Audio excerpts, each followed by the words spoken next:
Let's be honest, your movie ratings don't make any sense and they suck because you don't have a consistent method. Today, I'll show you a simple method that I use that is so consistent you'll wonder why you haven't been using it all along. The first thing to look at is character development. It seems obvious, but you should be asking these questions. Did the character grow? Was their character growth leaning into their true nature, what we saw initially, or was it a regression? These give you enough to think about the character development in a show or movie without being too overwhelming. For a villain, you might ask more questions such as, did they lean into being a villain, or were they a sympathy villain? Did they become more of a threat, or are they now taken less seriously? Take the Penguin in his show as an example. Did he play a villain well? Absolutely. To the point that he convinced the audience to forget that part of him right up until the end, where he reminded us that he doesn't care about anyone but himself, not even his mother. Adapt these same questions for heroes. Did they overcome flaws or side characters? Did they add meaningful support? Now that you've looked at the characters, take a step back and look at the bigger picture, storytelling. Storytelling is arguably the biggest aspect that pulls in people to watch anything. If the story falls flat, doesn't live up to its promise, or has too many holes at the end without the intent of addressing them in a future project, or that is the intention like the Harry Potter movies, then it didn't do its job. There are multiple instances of both shows and movies where the story is very promising, but it is poorly received because of how the story was executed. Ask yourself these questions when rating. Did you understand the plot by the end of the movie or show? For shows, were you able to understand what was happening within the first 2 episodes? For movies, did you understand what was happening too late, excluding the mystery genre? Think of the movie Weapons. This story isn't told linearly, but you understood the big questions that needed to be answered by the end. Another example is Back to the Future.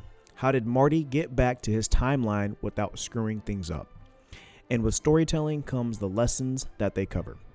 Think about what the story was meant to leave you with. Most shows and movies have a lesson or two in them and is often a neglected aspect when it comes to reflecting on shows and movies.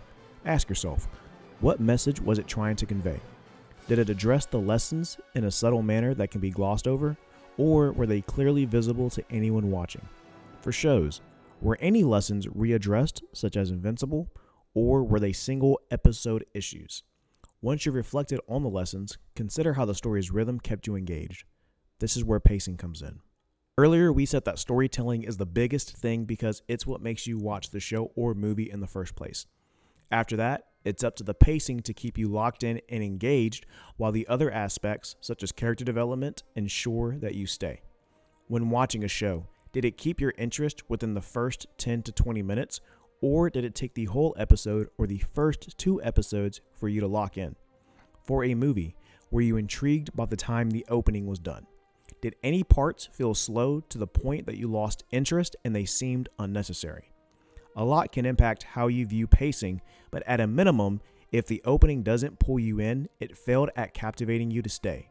Self-containment and fleshing out a story can also affect the pacing, and most people actually look at this completely wrong. The Marvel fans will know exactly what I'm talking about. Take Shang-Chi for example. Good movie and would be a solid standalone film, but the ending absolutely ruins it. Marvel is so desperate to use the multiverse every chance they get, but if we're being honest, it has hurt their movies. The ending gives us a few things to address at a later point that never will be, such as where the message of the rings was originating from. He obviously has been in contact with Captain Marvel, and we have not seen him in a movie since. Compare that to Superman, and while it does have a lot occurring in the movie, it is able to wrap things up by the end without tying itself to future projects, making it a great standalone film. Keep in mind, that's not to say that what occurred in Shang-Chi was bad, just that it makes endings like that worthless, knowing they will never be addressed. On the flip side of that, when you're looking at a show, you can't just base it on a season or a few seasons. To do that would be to hinder a show so that it can appear to be either better or weaker than others. By the end of the run for a show, did it flesh out its story, particularly the most important aspects of it? Did the characters have their arcs completed? If a show or movie has done that, told its story well, had good character development, and executed its lessons, then it should have strong rewatchability, which is the final metric to look at. Rewatchability is the metric that most forget but is very important. With that being said, you don't need to have high marks from the other areas to have high rewatchability. Other factors could come into play, such as nostalgia, side characters, or the visual appeal. Rewatchability is an important factor because that is your indicator for if a show or movie is memorable. Is it certain seasons that are rewatchable, or is it rewatchable as a whole? For a movie, is it as good as you remember, or were there things that you were intentionally ignoring? You're not going to recall something, especially in grave detail, that you don't want to rewatch. It's the primary reason why Freeform plays Harry Potter every summer and why some movies are constantly re-released in theaters. And that is how I rate movies and shows consistently while allowing my rating to make sense. Looking at these 6 things will help you be consistent and also identify why you like a particular show or movie. In my next video, I'll be explaining why Teen Titans is objectively the best animated kid show, so follow if you want to see my reasoning using these metrics that I just covered. Sorry, Avatar lovers, and no, Teen Titans is not even in my personal top 5 for kid shows.